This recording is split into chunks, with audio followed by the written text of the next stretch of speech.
Yun. Okay. A requirement din talaga kasi ang role niya, makakasama madalas si Jisoo. At saka dahil galing po siyang Korea, kailangan niya talaga nag-Koreano siya. Okay. Si Sunny naman, Alexa, ikaw, kailangan ba? Required ka din o hindi naman? Hindi naman po, thank the Lord. Thankfully, hindi ka ni-required. Hindi naman. But were you invited to play the role of Sunny? Were you handpicked to do this? Was I direct? I think si Direk po ang makakasagot talaga niya. Hindi. Pinili talaga namin si Alexa. Hindi po siya nagkaroon ng audition or to anyone. It was really for Alexa. For Jisoo naman. Si Miss Madonna ang makakasagot. Ayan, Miss Mado, paano si Jisoo para napili? No, kasi we were really looking for a Korean actor. And we needed to shoot soon, no? So, nagtutulong po kasi sa Believe ng Film Management. Yung aking co-teacher, si Wango Galiaga, told me, oh, you're looking for a Korean actor? You know there's a Korean actor who's here. Sabi ko, ha? Sino? Tapos sabi niya, ito. Pinakita niya sa akin. Sabi ko, ay, familiar ko. I wonder who's the manager. Because kailangan. So, I researched and then I spoke to SB Town, si Taang, Robin, and then si Kathleen Go of Universal. So, yun. And then we pitched it to Jisoo and he liked it and he had a lot of suggestions actually. Kasi syempre, you know, we needed resource people also for the story and he gave it a really good perspective. So, yung role niya na-envision namin even grew further when we started talking to him. Wow. So, yun. Napaka-importante ng role niya dito sa pelikula.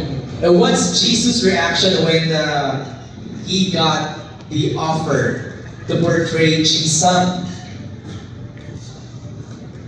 What was your reaction when you were offered the role?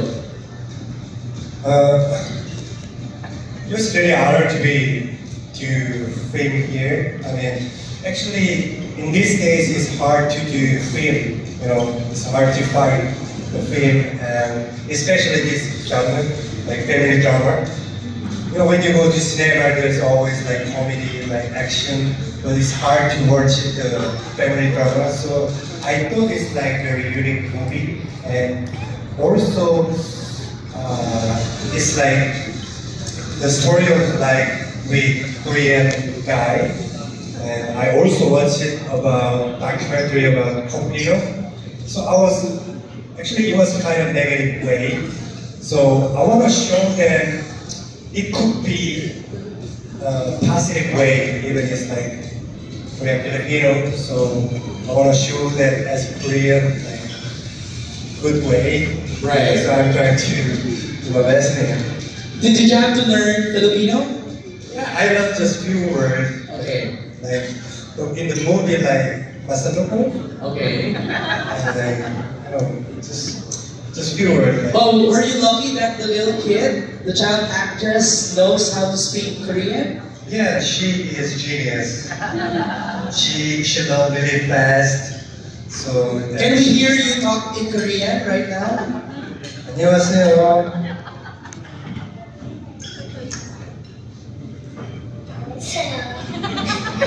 Talk to Jisoo, talk to Jisoo.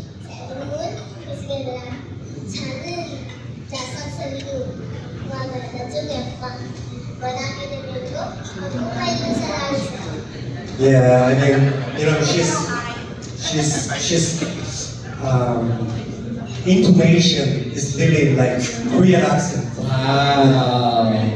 O, ikaw naman, Rufami. Ito tayo nakabangan na. Papaturo nga ako ng kanya Opo. siya yung talaga ikaw ba siya siya 5'5", ano? Whitey. Ano yun? Go. Whitey. O, pero ang role dito, kapitana ka. Oo. Kapitana po ako. Surprise yung role ko dito. Hanapin niyo ako sa movie. Basta ako yung rainbow. Wow! Kasi Peachy, parang ang tagal na rin namin. Yung nagdadrama kasi sila kaya rainbow. Ah. Yan ang ibig sabihin ng Mujiki. Rainbow. Pero ang tagal na namin kasi ikaw din hindi nakikita sa movie. Correct. Kaya nga, siya ngayon nakikita na nila. Rainbow. Nakabintana. Nakabitana. Si Rufa may Kasi heavy drama to eh. Heavy drama. Ikaw yung comic relief, parang gano'n. Sana. Ah. Kaya pinag-review sa kanila baka mamaya tayo lang natutuwa eh. Correct. Si Mama Tota. Pero definitely natutuwa ako na makita ko kayo lahat. Parang ngayon lang ako ulit nakapag-press dito ni Aster. Ever. So, kaya nung sa media ko, parang ngayon, di ba matagal tayo hindi nagkita-kita? Yes. So parang nakakatuwa, you know that?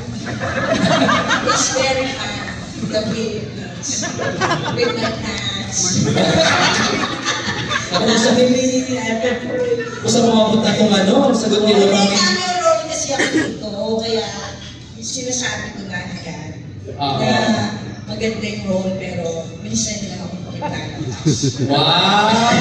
Kaya kailangan So, mo. lalabas na ako doon ng format. Lalabas ako sa pinaka-ano na, surprise. Huwag naman sa pinakadulo.